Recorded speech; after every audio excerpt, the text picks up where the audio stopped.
En plena era de la medicina de alta tecnología, ¿y si os dijera que la herramienta más crucial para la seguridad de un paciente es, bueno, la más antigua y humana de todas? Sí, hablamos de la comunicación. Vamos a ver cómo una simple conversación, una de verdad, puede llegar a salvar vidas. Vale, este va a ser nuestro recorrido. Primero, vamos a poner el foco en un riesgo que casi siempre se nos pasa por alto. Después, veremos las claves para una comunicación que funcione de verdad.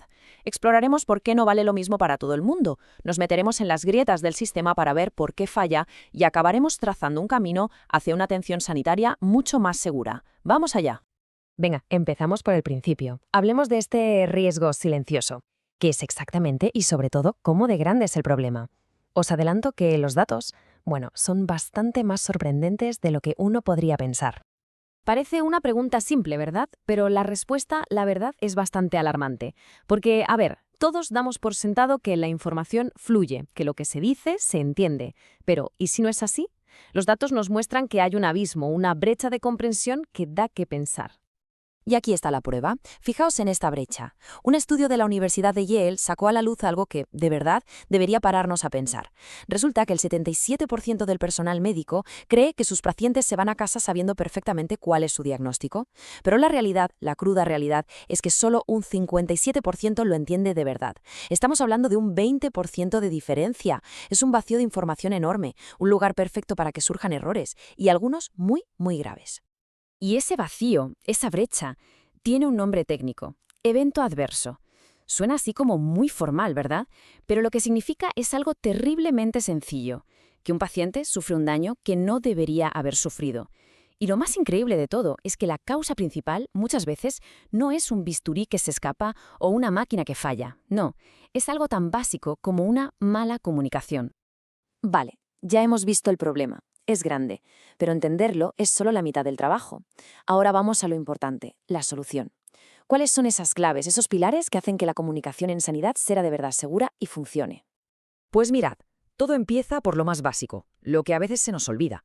No se trata de tratar a la gente como si no entendiera, sino de ser eficaces. O sea, hablar despacio, con claridad, usar frases cortas y sencillas y, por favor, fuera la jerga técnica.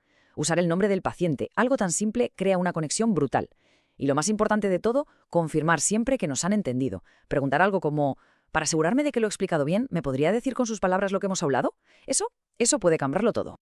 Y luego está lo que no se dice con palabras, porque a veces eso grita mucho más fuerte. El lenguaje no verbal es absolutamente clave. Un tono de voz tranquilo, una postura abierta, mirar a los ojos, todo eso construye confianza. Pensemos, si las palabras dicen «estoy aquí para lo que necesite», pero el cuerpo está mirando el reloj y dando pasitos hacia la puerta, ¿qué mensaje es el que cala de verdad? Y aquí es donde la cosa se pone interesante, donde la comunicación se convierte casi en un arte, porque no hay una fórmula mágica que sirva para todos. La clave del éxito es saber adaptarse a cada persona, a sus necesidades concretas. Y siempre, siempre, desde la dignidad y el respeto. A ver, pongamos un ejemplo. Una persona con discapacidad motora. Aquí hay varias reglas de oro. La primera, y parece obvia, pero no lo es tanto, se habla a la persona, no a quien la acompaña. Si va en silla de ruedas, un gesto tan simple como sentarse para hablar a la misma altura lo cambia todo. Y esto es fundamental, de verdad. La silla de ruedas es parte de su espacio personal. Ni se nos ocurra apoyarnos en ella o moverla sin permiso. Es puro respeto básico. Vale, ¿y si la persona tiene una discapacidad auditiva?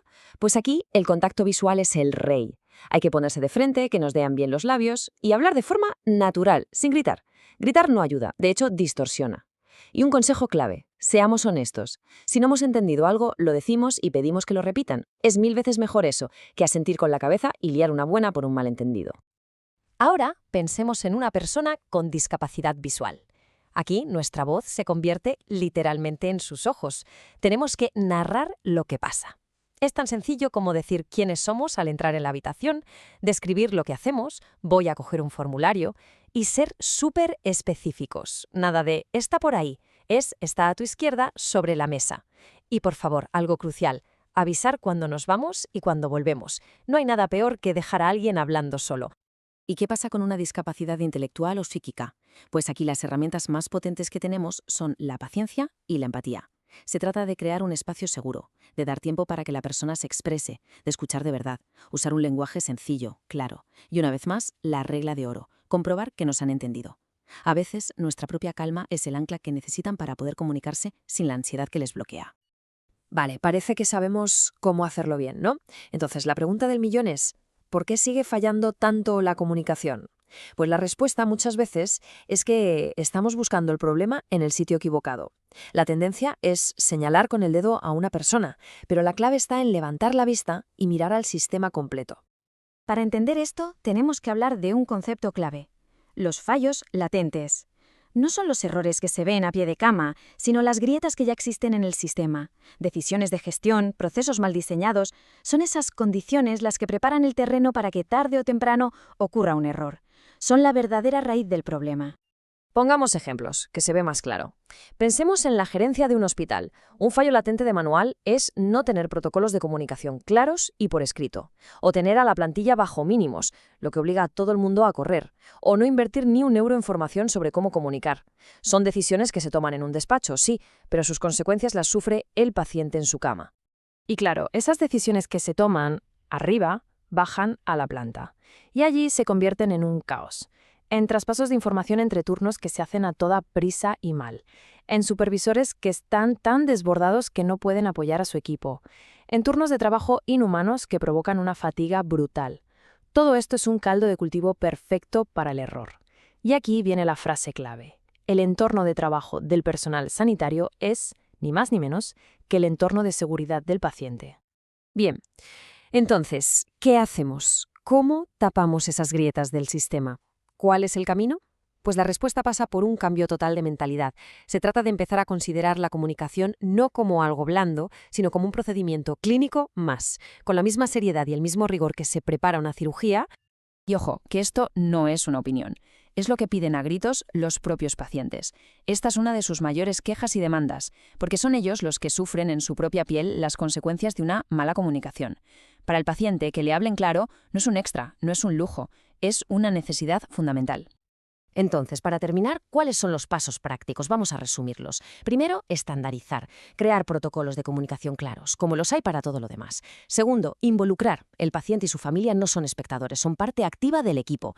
Tercero, formar. Formar y formar. La buena comunicación no es magia, es una habilidad que se aprende y se practica. Y por último, la regla de oro que hemos repetido, verificar, siempre, jamás dar por hecho que el mensaje ha llegado.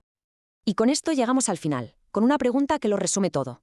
En esta época de robots quirúrgicos, de inteligencia artificial y de avances que parecen de ciencia ficción, ¿no será que la herramienta más poderosa, la más eficaz para la seguridad y el bienestar de los pacientes, no es una máquina carísima, sino algo tan antiguo, tan humano y a veces tan olvidado como una buena conversación, clara y empática? Ahí queda eso.